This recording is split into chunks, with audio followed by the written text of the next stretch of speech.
Assalamualaikum warahmatullahi wabarakatuh. Saya Yuwana De Paranata, kelompok 9 dari Manajemen Investasi akan mempresentasikan materi kami yang mengenai konsep dasar dalam menganalisis investasi. Di sini yang pertama ada analisis kuantitatif. Analisis investasi melibatkan evaluasi proyek atau aset untuk menentukan potensi keuntungan dan risikonya.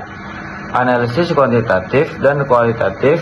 Analisis kuantitatif adalah proses pengumpulan, interpretasi, dan prestasi data numerik untuk mendapatkan pemahaman tentang suatu fenomena atau masalah.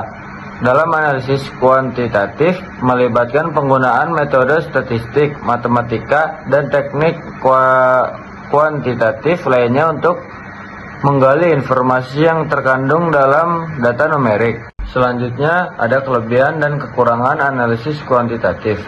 Kelebihan dari analisis kuantitatif yang pertama memberikan hasil yang berbasis pada data nyata sehingga mengurangi bias subjektif dan menjadi lebih objektif. Yang kedua, memudahkan membandingkan antara investasi yang berbeda. Yang ketiga, dapat membantu dalam meramaikan tren potensi kinerja dari investasi. Nah, di sini ada kekurangan analisis kuantitatif. Yang pertama, data pada analisis kuantitatif terbatas pada data yang tersedia. Yang kedua, analisis kuantitatif menyederhanakan realita yang kompleks menjadi model yang terlalu sederhana. Yang ketiga, analisis kuantitatif sensitif terhadap perubahan, di mana model kuantitatif bisa rentan terhadap perubahan kondisi pasar. Assalamualaikum warahmatullahi wabarakatuh. Perkenalkan, nama saya Muhammad Faisal Ismail. Saya di sini akan membahas konsep dasar dalam menganalisis investasi. Di sini saya akan membahas analisis kualitatif. Analisis kualitatif adalah metode penelitian yang digunakan untuk memahami fenomena atau konsep yang kompleks secara mendalam. Analisis kualitatif ini melibatkan pengumpulan, pemahaman, serta interpretasi data yang bukan angka, seperti audio teks, cerita audio, atau video. Analisis kualitatif bertujuan untuk menjawab pertanyaan penelitian yang melibatkan aspek-aspek seperti perdagangan, sikap, dan pengalaman individual. Selanjutnya ini ada kelebihan dan kekurangan analisis kualitatif.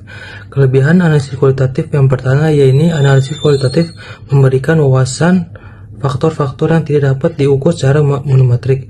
Yang kedua yaitu analisis kualitatif mampu menyesuaikan dengan perubahan lingkungan atau informasi baru. Yang ketiga yaitu analisis kualitatif mempunyai konteks yang lebih kuat, yaitu dengan memperhitungkan faktor-faktor politik, sosial, dan ekonomi. Yang selanjutnya ini kekurangan analisis kualitatif. Yang pertama yaitu ada subjektivitas, artinya hasil dari analisis kualitatif sangat tergantung pada interpretasi individu. Yang kedua yaitu sulit dikuantifikasi tentang dalam mengukur dan dampak langsung faktor-faktor kualitatif terhadap nilai investasi. Yang terakhir yaitu pada analisis kualitatif membutuhkan lebih banyak waktu, sumber daya untuk melakukan analisis yang lebih mendalam. Terima kasih. Saya Nisa Zahra. Saya ingin menjelaskan materi tentang konsep nilai waktu uang. Nilai waktu dari uang merupakan konsep keuangan yang menyatakan bahwa nilai suatu jumlah uang sekarang lebih tinggi daripada nilai yang sama dari suatu uang tersebut di masa depan. Misalkan, kita sekarang mempunyai uang 1 juta. 10 tahun ke depan, uang tersebut mempunyai nilai yang berbeda. Nilai waktu dari uang berhubungan dengan hal-hal berikut ini. Yang pertama ada inflasi, yang kedua ada investasi, yang ketiga ada pilihan atau fleksibilitas. Selanjutnya saya akan membahas tentang kriteria keputusan investasi. Kriteria keputusan investasi merupakan serangkaian standar atau parameter yang digunakan oleh investor untuk mengevaluasi potensi investasi.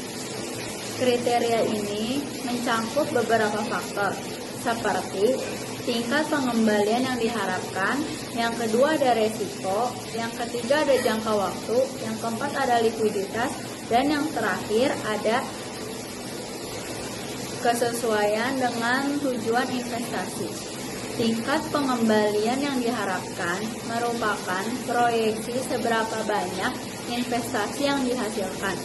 Sedangkan resiko merupakan tingkat kemungkinan bahwa hasil investasi akan berbeda dengan yang diharapkan. Lalu ada jangka waktu.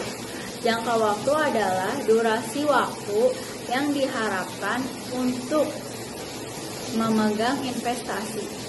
Selanjutnya, saya akan menjelaskan tentang analisis sensitivitas. Analisis sensitivitas adalah suatu metode dalam keuangan dan manajemen proyek yang digunakan untuk mengevaluasi seberapa jauh perubahan dalam variabel tertentu yang dapat mempengaruhi hasil atau output dari suatu proyek atau model. Selanjutnya, tujuan dari analisis sensitivitas adalah untuk mengidentifikasi variabel-variabel yang paling berpengaruh dalam nilai dan memahami bagaimana ketidakpastian dalam nilai-nilai tersebut dalam mempengaruhi keputusan atau proyek secara keseluruhan. Kesimpulan dari materi kami, analisis investasi adalah proses evaluasi proyek atau aset untuk menentukan potensi keuntungan dan risikonya. Analisis ini melibatkan penggunaan metode kuantitatif dan kualitatif untuk memahami faktor-faktor yang mempengaruhi investasi. Selain itu, analisis investasi juga mempertimbangkan nilai waktu uang, kriteria keputusan investasi, dan analisis sensitivitas untuk membuat keputusan investasi yang tepat dan mengurangi risiko. Dengan demikian, investor dapat membuat keputusan yang lebih informasi dan efektif dalam mengelola investasi mereka. Sekian dari kelompok kami, kurang lebihnya mohon maaf. Wassalamualaikum warahmatullahi wabarakatuh.